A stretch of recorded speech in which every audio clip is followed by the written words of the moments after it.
Mahabubabad municipal ఎన్నికల ప్రచారంలో భాగంగా మహబూబాబాద్ 36వ వార్డు బీజేపీ అభ్యర్థి దిడ్డి మహేష్ శనివారం వార్డులో విస్తృత ప్రచారం నిర్వహించారు. వార్డులోని ప్రతి గల్లీలో తిరుగుతూ ప్రజల సమస్యలను అడిగి తెలుసుకున్నారు.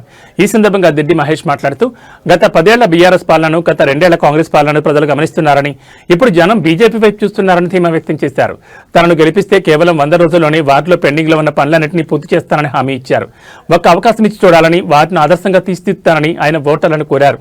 ఈ ప్రచార కార్యక్రమంలో బీజేపీ సీనియర్ నాయకులు, యువకులు, మహిళా కార్యకర్తలు భారీ సంఖ్యలో పాల్గొన్నారు.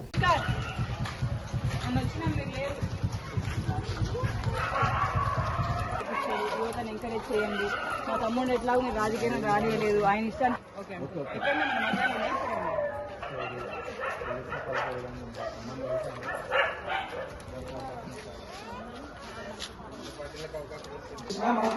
పని కావాలి. నేను తప్పకేస్తా, ఓటు అయితే మాటల్లో కాదు, పనుల్లోనే చూపెడతా.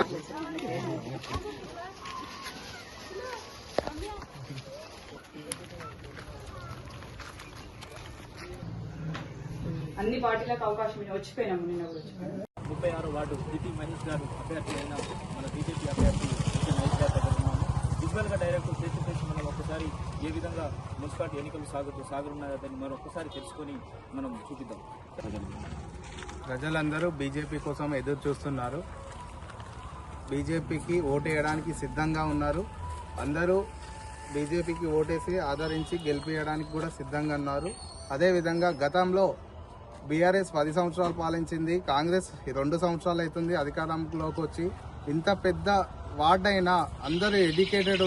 ఈరోజు ఇక్కడ ఎన్ని డబ్బులు ఖర్చు పెట్టినా ఏం చేసినా కానీ ప్రజలు ఆలోచిస్తున్నారు. ఆలోచించి మంచి నిర్ణయమే తీసుకుంటారని నేను అనుకుంటున్నాను. అదేవిధంగా ఈరోజు ఇప్పుడు మన కడుపు నొప్పి మనకే తెలుస్తుంది, పక్క వార్డులకు తెలియదు. కాబట్టి ప్రజలు ఆ విధంగా కూడా ఆలోచిస్తున్నారు. ఉంది స్టేట్లో ఉంది, అది కేంద్ర ప్రభుత్వం బీజేపీ మాత్రమే ఉంది. ఇక్కడ మనకు ఏ పనులైనా మనకు సహకారానికి అందుబాటులో ఉంటుందా అని చెప్పి ప్రజలు అపోహం చేస్తారు. కాంగ్రెస్ వాళ్ళు 100 రోజుల్లో హామీలు పూర్తి చేస్తామన్నారు. ఇప్పటికీ 2.5 సంవత్సరాలు అవుతుంది.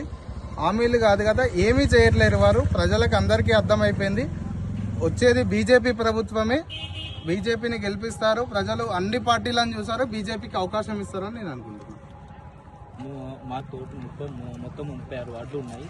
మీరు చైర్మన్ పోస్ట్ని కైవసం చేసుకోగలుగుతారా? ఖచ్చితంగా మేము చైర్మన్ పోస్ట్ని కైవసం చేసుకుంటాము. ఈరోజు బీజేపీ ఓటర్స్ ఎవరైనా సైలెంట్గా ఉంటున్నారు. కాకపోతే ఖచ్చితంగా బీజేపీ సమస్యలు మీ ముందుకు ఉంచుతున్నారు.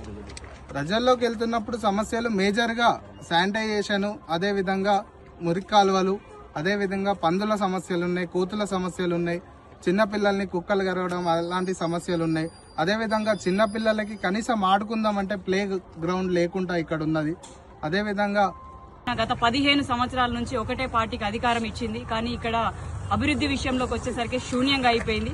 అంటే అప్పుడు ఎవరైతే కొట్లాడతారని వాళ్ళని విశ్వసించారో వాళ్ళు విశ్వసించకుండా వాళ్ళ సంపాదనకు మాత్రమే పరిమితం అయిపోయారు. ఇక్కడ చూసినప్పుడు ఆదరించడంలో చాలా ముందంజగా ఉన్నారు. అందరూ కూడా దాన్ని ఏమంటారు, భారతీయ జనతా పార్టీ కౌన్సిలర్ గా గెలిస్తేనే, అభ్యర్థి కౌన్సిలర్ గా గెలిస్తేనే అభివృద్ధి జరుగుతుందని చెప్పి విశ్వసిస్తున్నారు.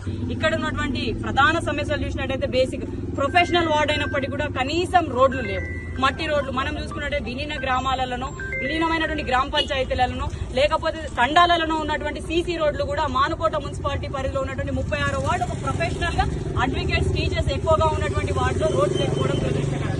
శానిటేషన్ కానీ, కాలువలు కానీ ఇవన్నీ చూసుకుంటే కూడా మనం ఏదైనా తండాలా ఉన్నామా అనిపిస్తుంది. ప్రతి ఇంటికి గడపకు పోయినప్పుడు కూడా వాళ్ళు చెప్పే ప్రధానమైన సమస్యలు కూడా ఇవే. భారతీయ జనతా పార్టీగా మీరు అన్నారు ఇంతకు ముందు కాంగ్రెస్ అధికారంలో ఉంది, ఇప్పుడు అధికారంలో కాంగ్రెస్ ఉన్నారని మొగ్గు చూపే పరిస్థితి లేదు. ఎందుకు అనంటే మున్సిపాలిటీకి వచ్చే నిధులు మొత్తం కూడా కేంద్ర ప్రభుత్వం నుండే వస్తాయి. ఇంటి పెద్ద మనోడైతే కింద ఢిల్లీలో బీజేపీ ఉంది, గల్లీలో కూడా బీజేపీ ఉంటేనే అది నిధులు వస్తాయి. ఆ నిధులతోనే అభివృద్ధి చెందుతుంది మానుకోట మున్సిపాలిటీ. భారతీయ జనతా పార్టీ ఇంటికి కార్యకర్తలు మేమందరం దిడ్డి మహేష్ గారు ఫండ్ ఈడ పెట్టేసేసి వార్డులని డెవలప్మెంట్ చేస్తామని 36 వార్డు ప్రజలకు మరియు మాన్కోట ప్రజలకు అందరికీ భారతీయ జనతా పక్షాన మేము ఈ విధంగా హామీ ఇస్తున్నాం. మాకు అధికారం లేకపోయినా మేము ఢిల్లీ నుంచి తీసుకువచ్చేంత దమ్ము మాకు ఉన్నది. కాబట్టి ఖచ్చితంగా మేము ఫండ్లు తీసుకొని రాగలుగుతాం. మేము మళ్ళా ప్రతి ఒక్క వార్డుని డెవలప్మెంట్ చేస్తున్నాం. 36 వార్డుల కూడా మేజర్ సమస్యలు అనేది చాలా ఎక్కువ ఉన్నాయి. కాబట్టి ఖచ్చితంగా వాటి ప్రతి ఒక్క దృష్టికి దిడ్డి మహేష్ గారు ప్రతి ఒక్క ఏ సమస్యలు ఉన్నాయో ఆ సమస్యలు ప్రతి ఒక్కటి వాళ్ళ బుక్ లోపల రాసుకోవడం జరిగింది. ప్రతి ఒక్క సమస్య మీద వారు ప్రత్యేకంగా దృష్టి పెడతారు. ఖచ్చితంగా ఆ సమస్యలు అన్ని మేము సాల్వేషన్ చేస్తాం.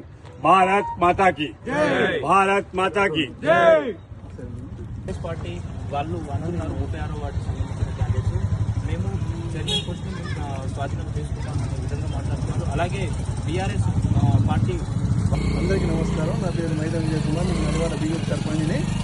నాకు ఇన్ఛార్జిగా 36వ వార్డు ఇచ్చినప్పుడు నేను ఒక హైప్ అనుకున్నా. ఏమనుకున్నా అంటే 36వ వార్డు అంటే మానకోట పుట్టిన ఊరు, మానకోట పుట్టిన గడ్డ 36వ వార్డు. ఫస్ట్ మానకోట ఇక్కడి నుంచే స్టార్ట్ అయింది. ఈ వార్డులో వచ్చేసి అడ్వకేట్ కాలనీ